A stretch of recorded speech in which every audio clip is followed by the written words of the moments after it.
and let you get started. Perfect. Well, hello everyone. Thanks for joining us today. We'll be going over the 2024 Release 2 highlights. The R2 update will take place this Friday, May 10th. It's going to start at 9:30 p.m. Central Time. It lasts about 4 hours. So just a friendly reminder that if you happen to be working late on a Friday night, which hopefully none of you are, be sure to finish up whatever you're working on well before 9:30 p.m. because once that update starts, you will be kicked out of the system and your work will not be saved. And with that, we can jump right in. So for any new Intacct users or those who may be unaware, Intacct releases a software update once per quarter, as well as a set of release notes and highlights that basically outline the upcoming changes and any new features that are being added. And these new features or changes that will be available as soon as the actual update takes place on Friday night. So you can check out those new updates after Friday night over the weekend if you want to, or they will go in effect for you this coming Monday. And the release notes can be accessed directly from the homepage in Intacct. Before we dive into some of the highlights, I just wanted to let everyone know that in the interest of time, I won't be going over every single change or new feature, but I will be showing what I believe are the most relevant and useful updates that are included in this upcoming release. So some of the highlights that I want to go over our draft payments and accounts receivable. We have the AP automation, GL account and dimension coding, the new Sage Intacct fixed assets management application, bank transaction assistant for file imports within cash management, Sage intelligent time, employee expenses allocations, new reporting filters for the project dimension, minor change to the memo field for reclassifications, changes to department restricted users in AP and AR, and easier access to vendor payment files, blanket purchase and sales orders, and lastly, a couple of minor updates to the user experience. So Intacct is now introducing the ability to draft customer payments and accounts receivable. This means if you have a customer payment that you want to enter but not officially post quite yet, you will now be able to do so. This will give users the ability to verify or make changes to the AR payments before actually posting them to the subledger. This new option will be especially useful for reviewing payments that were imported in bulk. And to create a draft payment, you'll follow the same payment receipt process that you have already been doing, but instead of clicking post, you'll just click draft, or you can click draft and new. Oops. And to continue with that, the draft payments will then appear on your posted payments list view, similar to how other draft entries in Intacct look, and we'll have the option to edit, delete, or post. You can post multiple draft payments at one time from the posted payments list view by checking the box next to each one and then clicking post. And then if a payment is no longer needed, you can select the checkbox and click delete to remove it from the list. In AP automation, there is some new things. So for anyone who's not familiar with Intacct's AP automation feature, I would highly recommend checking out our webinar from last month detailing how it works and how beneficial it can be for your business. You can access that webinar on Microaccounting's website under the resources tab. GL account and dimension coding isn't exactly a new feature within AP automation, but it's constantly being improved. So I just wanted to briefly explain how it works and some of the key benefits. GL account and dimension coding uses a combination of artificial intelligence and machine learning to predict GL account location and department values for each line item within a transaction. AI/ML determines values for these fields based on your data correction patterns for individual line items. This basically means that as you use the AP automation feature and make any needed corrections to the GL account, the location, and/or department on the line items for each bill, AI/ML makes note of those changes over time and begins to recognize specific patterns and changes within the context of each bill. As it learns your habits, you might have to make some slight changes in the beginning, but it does get better over time. Intacct will then use that information to create draft bills that include the dimension values that you intend to use. All of that is essentially just a fancy way to say that it learns your habits over time, like I said, and uses those to improve itself and become more accurate. This means that you will be able to post bills quicker by spending less time correcting coding details. Since the pattern recognition improves over time, this also means that AI/ML builds a better model for you. For anyone who is already subscribed to AP automation, this feature is automatically enabled. And for anyone who is interested in learning more about AP automation, feel free to reach out to myself or Teresa, and we'd be happy to show you more. So they're introducing Sage Fixed Assets Management. And it's a new native application designed specifically for Sage Intacct with the goal of simplifying the fixed asset management process. So some of the key highlights include seamless integration with other core applications, including a new asset dimension that can be used in transactions and financial reports, the ability to post depreciation entries automatically across multiple books, create assets directly from bills and purchasing transactions, and record different types of asset disposal, and a refreshed user interface that will make the application feel more like other Intacct applications and allow familiar custom list and view functionality. Just a quick note, any customers that are currently using SIG fixed assets cannot migrate to SFAM quite yet, but don't worry, SIG fixed assets will continue to be supported. In the interest of time, I can't dive too deep into this topic today, but if anyone has any questions, feel free to reach out to us directly. As more information becomes available regarding SFAM, we will be sure to keep all of you guys updated, and we will determine whether it's the right solution for you. We can determine that. For those who are unaware, the Bank Transaction Assistant feature was rolled out as part of the 2023 R3 and R4 releases, and it's now available by default. So this means you no longer need to enable it on the Configure Cash Management page. There are some new updates related to the file import process aimed at making it easier and more customizable for end users. The imported transactions appear in a centralized location for all bank accounts on the bank transaction page. Transactions that you import will remain intact, even after they have been included in a reconciliation.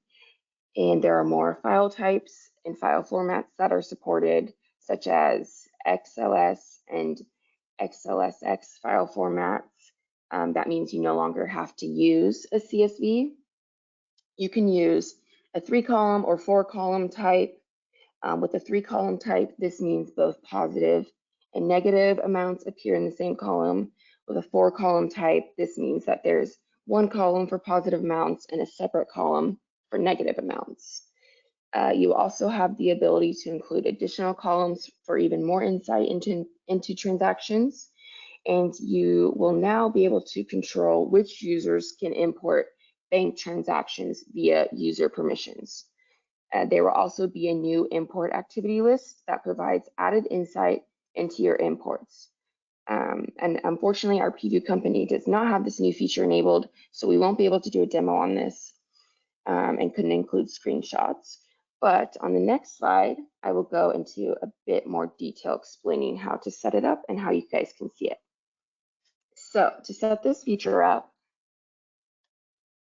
all you need to do is enable Bank Transaction Assistant for file imports in Sage Cloud Services, and then assign the bank transactions for API and import permission to appropriate users. From there, to import bank transactions, you will go to Cash Management, the All tab, and select that plus icon next to Bank Transaction Import Files. On the Import Bank Transaction page, you will select your bank account and click Continue. And on your Upload Your File page, select the file type and the date format. There will also be a link on the Upload Your File page labeled How to Set Up Your File, which can tell you more about how to format your file for your import.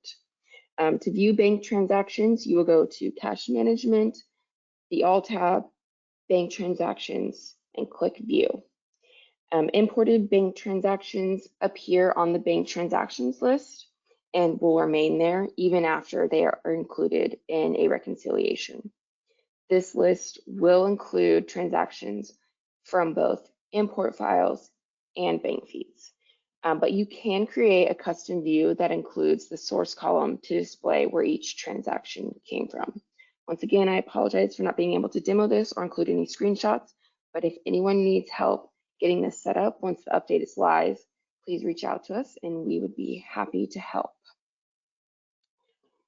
So Sage Intelligent Time, also known as SIT, was originally launched in 2023, R3, for early adopters, and now it is generally available for all users. The embedded experience allows you to access Sage Intelligent Time directly from the time and expenses or from projects applications in Sage Intacct. This eliminates the need to manage timesheets in a separate platform. SIT is an AI-powered timesheet solution for tracking time against projects.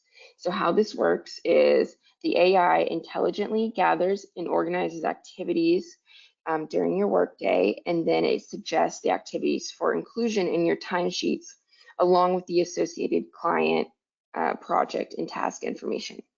With SIT, users have the option to connect time sources such as their calendars, email accounts, and the Time Assistant application, which are then used to track time automatically for you throughout the workday.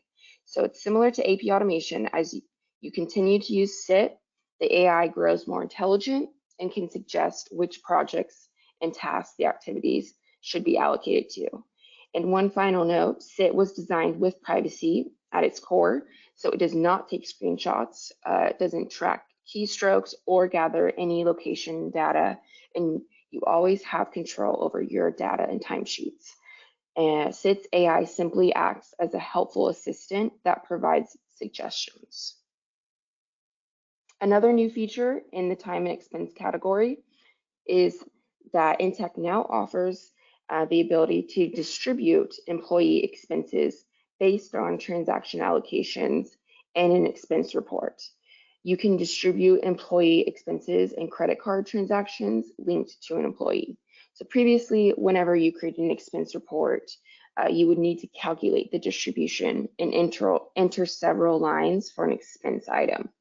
But now you can simply enter the total amount paid for a transaction, and then Intacct can distribute the amount between departments, cost centers, grants, programs, or classes based on the transaction allocation. To distribute employee expenses, first you need an admin to select the Enable Allocation to Distribute Expense Entry checkbox on the Configure Time and Expenses page. Quick note, be sure to only use transaction allocations that are percentage-based and an employee expense.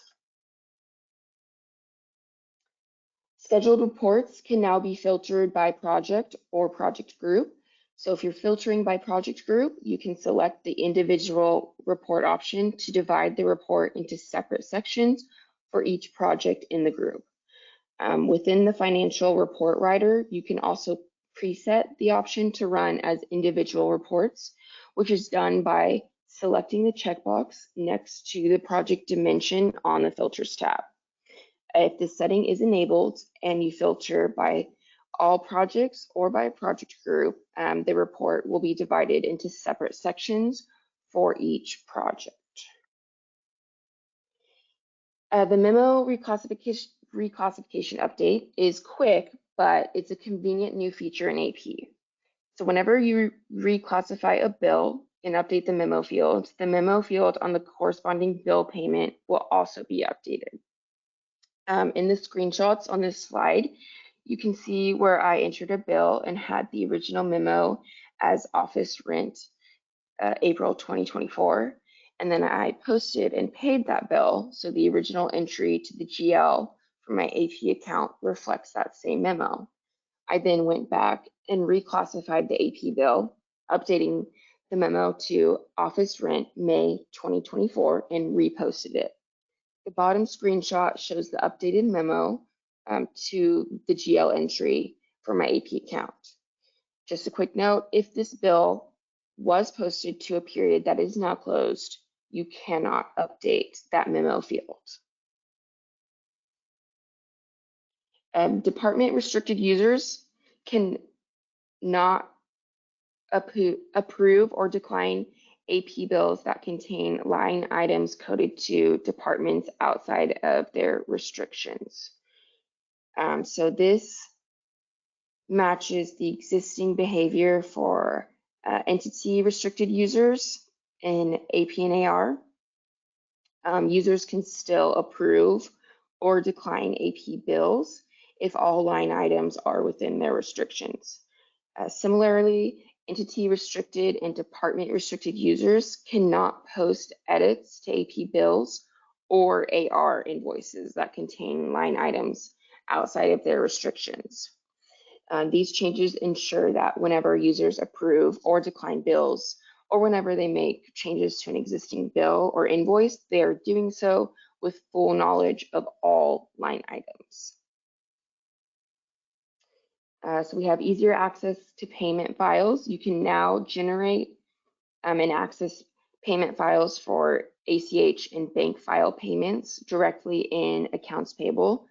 So there is no need to switch to that cash management module.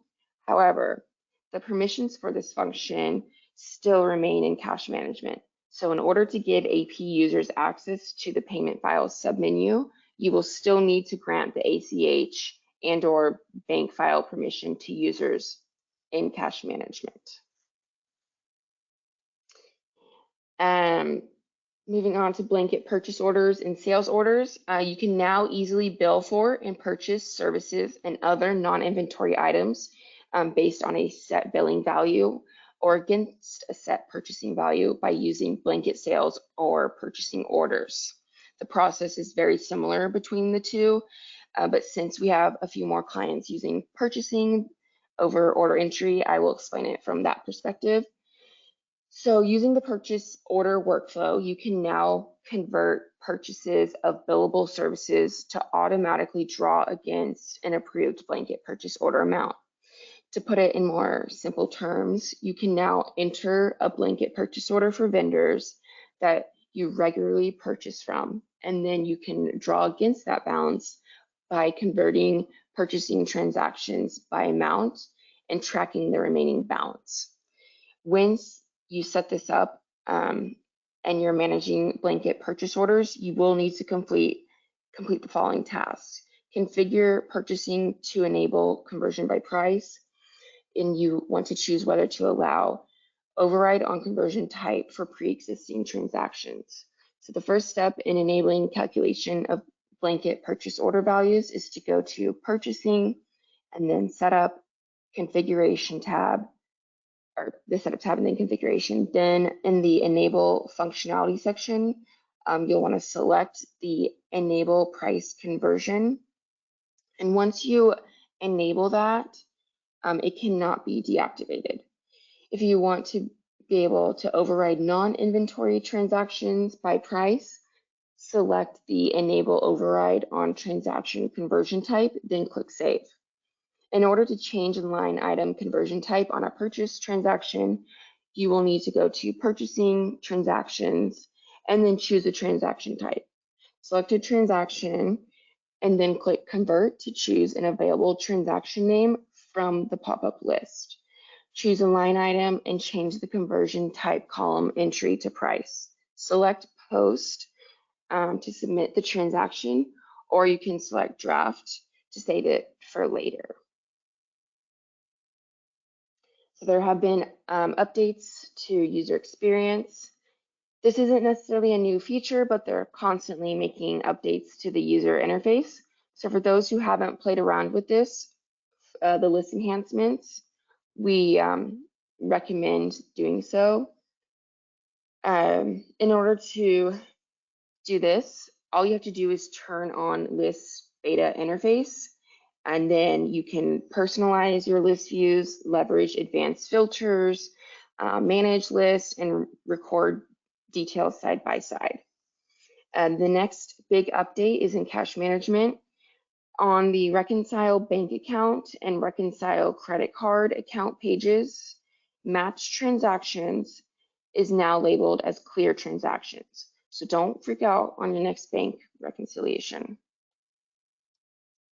And let's see, I was just going to show, and when you log in to Intacct, you will see right here the coming soon 2024 release 2, and you can read more about the release notes.